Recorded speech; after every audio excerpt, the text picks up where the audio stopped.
UP के बरेली में एक बड़ी घटना घटती है और उस घटना के बाद जिस हिसाब से योगी की पुलिस एक्शन लेती है वो पूरे देश भर में सुर्खियां बटोर रहा है। और आपको ये जानना चाहिए कि बरेली में उन 5 मुस्लिम युवकों के साथ क्या हुआ जिन्होंने बाजार में सरेआम दिन दोपहरी एक लड़की को छेड़ दिया। यूपी पुलिस ने कैसे पूरे घटना पे 24 घंटे के भीतर ही एक बड़ी कार्रवाई की और एक ऐसा ऑपरेशन लंगड़ा चलाया जिसके बाद ये पूरी खबर हिंदुस्तान के बाकी के राज्यों के लिए नजीर बन जाएगी। उत्तर प्रदेश के बरेली जिले में दोस्तों एक दलित लड़की के साथ छेड़खानी की जाती है और छेड़खानी करने वाले 5 मुस्लिम युवकों को इस बात का बिल्कुल भी अंदाजा नहीं था कि उनके साथ क्या होने वाला है। लेकिन योगी आदित्यनाथ ने पहले ही कह दिया है कि कोई अगर छेड़ेगा इस चौराहे पर तो अगले चौराहे पर उसका अंजाम क्या होगा यह पता होना चाहिए। लेकिन इस केस में तो गजब हो गया और ऐसा गजब हुआ कि इसका अंदाजा आरोपियों को नहीं था। गजब यह हो गया दोस्तों कि जिस चौराहे पर छेड़ा उसी चौराहे पर पुलिस ने ऑपरेशन लंगड़ा चला दिया। बरेली की पुलिस में जहां का यह पूरा मामला है मैं आपको थोड़ा विस्तार से समझा देता हूं। 17 तारीख की घटना है। 17 तारीख की घटना में शाम को एक लड़की जो है बाजार में थी और उस वक्त 5 मुस्लिम युवकों ने लड़की के साथ छेड़खानी कर दी और उसके बाद जो है लड़की शिकायत दर्ज करवाती है और जो पीड़िता थी उसका परिवार आंवला थाने पहुंचता है। बरेली की आंवला थाना, आंवला जो है एक लोकसभा सीट भी है और वहां से समाजवादी पार्टी के सांसद बने। क्या इसी आभास में और इसी गुमान में उन लड़कों ने गलती कर दी कि सांसद महोदय बचा लेंगे? क्या इस गुमान में गलती कर दी कि अखिलेश यादव आएंगे और बचा लेंगे? लेकिन बचने बचाने का मौका तब मिलता जब यूपी की पुलिस आपको छोड़ती। दोस्तों 17 तारीख की शाम में घटना को अंजाम देते हैं और रात में एफआईआर दर्ज हो जाती है और उसके बाद आंवला पुलिस जो करती है वो सुन लीजिए। आपको अच्छा लगे तो बताइएगा, बुरा लगे तो वो भी बताइएगा। आंवला पुलिस जो थाना है उसमें एक तो एसएचओ है और 7 सब इंस्पेक्टर है। इसके अलावा दोस्तों एक जो सब इंस्पेक्टर है वो महिला है। इसके अलावा 3 जो है हेड कांस्टेबल हैं और कुल जो है 7 कांस्टेबल हैं। आप जोड़िए कि एक थाने में 20 पुलिस कर्मचारी और अधिकारियों की तैनाती है। उसके बावजूद ये 5 लड़के शरारत करने से नहीं चूकते हैं, लड़की को छेड़ते हैं और यहां तक कि उसको धमकी देते हैं, हथियार दिखाते हैं बाकायदे। और हथियार दिखाने के बाद उसको कहते हैं कि अगर पुलिस के पास तुम गई तो तुम्हारा अंजाम क्या होगा। ये हथियार दिखाकर कहते हैं कि इसको देखो, ये देखो तुम्हारा अंजाम क्या होगा। और बरेली पुलिस ने जो बरेली की जो पुलिस थाने की जो पुलिस थी जिसमें लगभग 20 कर्मचारी और पुलिस अधिकारी थे वो सब एक्टिव हो जाते हैं और रातों रात छापेमारी शुरू हो जाती है। पहले तो 5 आरोपियों के घर छापेमारी होती है और उनके परिवार से ये कहा जाता है कि बेहतर होगा कि आप अपने बच्चों को कह दीजिए कि वो यूपी पुलिस में आके सरेंडर कर दें, आंवला थाने आके सरेंडर कर दें, हमें कुछ नहीं करना पड़े।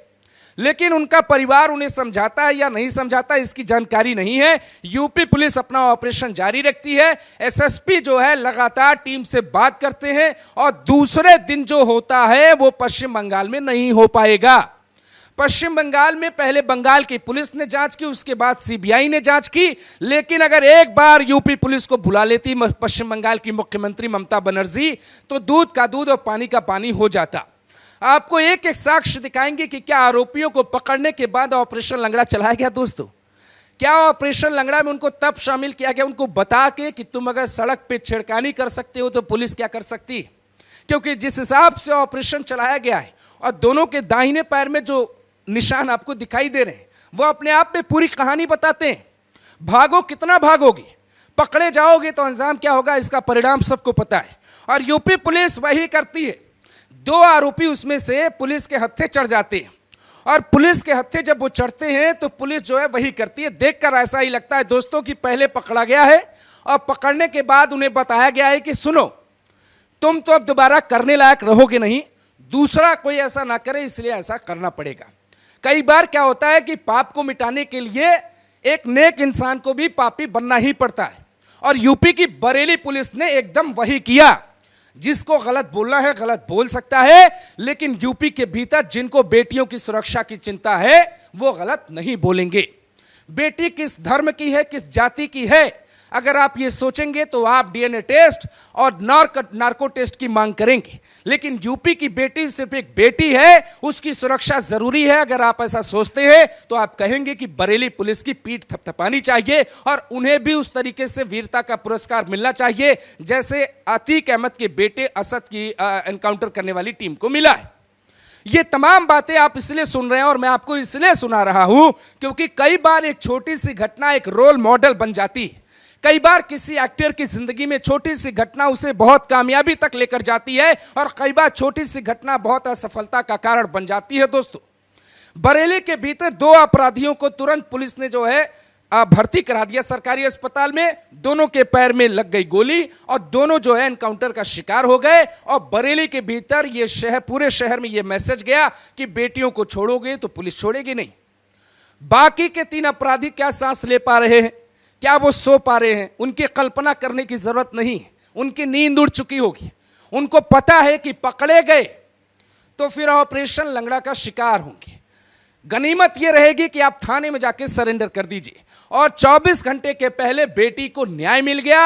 अब मामला कोर्ट में रहेगा, सुनवाई चलती रहेगी, लेकिन पहले कदम में बेटी को यह एहसास हो गया कि चाहे मायावती नहीं है, दलितों की नेता नहीं है, लेकिन दलित होने के बावजूद योगी आदित्यनाथ ने यह नहीं देखा कि बेटी की जाति और धर्म क्या है। एक्शन शुरू हुआ और उसके बाद परिणाम आपके सामने। यह बरेली पुलिस का ट्विटर हैंडल है। इस पे बरेली पुलिस की तरफ से ट्वीट किया जाता है कि दोनों आरोपियों को पकड़ा है और दो आरोपियों को पकड़ा है। 2 आरोपियों के दाहिने पैर में दोस्तों गोली लगी है। अब सवाल लोग ये उठाते हैं कि दाहिने पैर में और एक ही जगह कैसे निशाना लगता है। तो भाई सवाल ना यूपी पुलिस के एनकाउंटर पे नहीं उठाओ। अगर आप मानवाधिकार वाले हैं, लोगों की जान बहुत कीमती होती है, हम भी कहते हैं जान बहुत कीमती, जान को बचाना चाहिए, लेकिन ये तो पुलिस ने छोटी मोटी चोट दी है। और पुलिस इसलिए चोट दे रही है क्योंकि उत्तर प्रदेश में अगर आप किसी बेटी को चोट दीजिएगा तो ऐसी चोट आपको भी नसीब होगी। ये मैसेज है सरकार का। इसीलिए सरकार पे सवाल जो लोग उठा रहे हैं कि बेटियों की सुरक्षा के नाम पे सरकार जो है गलत तरीके से पुलिस को आजादी दे रही है। आप बताइए कि ये जो 5 आरोपी हैं बीच बाजार में एक लड़की के साथ कैसे गलत कर सकते हैं? उनके हाथों में हथियार होते हैं, उनका आपराधिक रिकॉर्ड होता है और वो जो है पूरी प्लानिंग के साथ वहां पर पहुंचते हैं, लड़की को घेरते हैं। भाई ये उत्तर प्रदेश है, ये पश्चिम बंगाल नहीं है कि आप ऐसा करके अपने घर पे जाके दाल रोटी खा के सो जाएंगे। आपकी नींद उड़ जाएगी और उड़ गई भाई साहब नींद इनकी। ये 5 लोग जो है पूरी तरीके से फंस गए और इनको पता लग गया कि बुलडोजर कार्रवाई और जो योगी आदित्यनाथ ने सदन के भीतर कहा था उसका मतलब क्या होता है, यूपी में बुलेट ट्रेन का मतलब क्या होता है। दोस्तों, अब जो है ऑपरेशन लंगड़ा को ना बुलेट ट्रेन कह देना चाहिए, यानी कि बरेली पुलिस ने ऑपरेशन बुलेट शुरू कर दिया है। किसी को बुरा लगे तो लगे, किसी को अच्छा लगे तो लगे, जहां बेटियों की सुरक्षा की बात है वहां योगी आदित्यनाथ बहुत सख्त हैं। और इस तरीके की तस्वीर जब वायरल होती है तो लोग इस पे जो कमेंट करते हैं एक बार आपको वो भी पढ़ना चाहिए। 5 आरोपियों को सबक मिल चुका है। जो उनको भड़का रहे थे उनको भी समझ में आ गया है कि कई बार राजनीतिक कुर्सी ऑपरेशन बुलेट को रोक नहीं पाती। और अगर ऑपरेशन बुलेट का अंजाम या परिणाम जो है बाबा लिख दें योगी आदित्यनाथ तो फिर भैया बहुत मुश्किल होती है। इसीलिए ये उत्तर प्रदेश है, पश्चिम बंगाल नहीं है। यहाँ पे वही होगा जो कानून कहता है और बेटियों की सुरक्षा को लेकर सख्ती होनी चाहिए और सरकार को आम लोगों का समर्थन भी प्राप्त होना चाहिए। तभी तो ऐसे लोगों में डर बैठेगा कि ये कोई बॉलीवुड की फिल्म नहीं है कि 5 विलेन आए, हीरोइन को छेड़ दिया, हीरो आता है, थोड़ी बहुत कुटाई करता है, फिर दोस्ती कर लेता है। ये अलग मॉडल है दोस्तों और इसी मॉडल को समझना पड़ेगा। इसको कहते हैं बुलेट ट्रेन ऑपरेशन।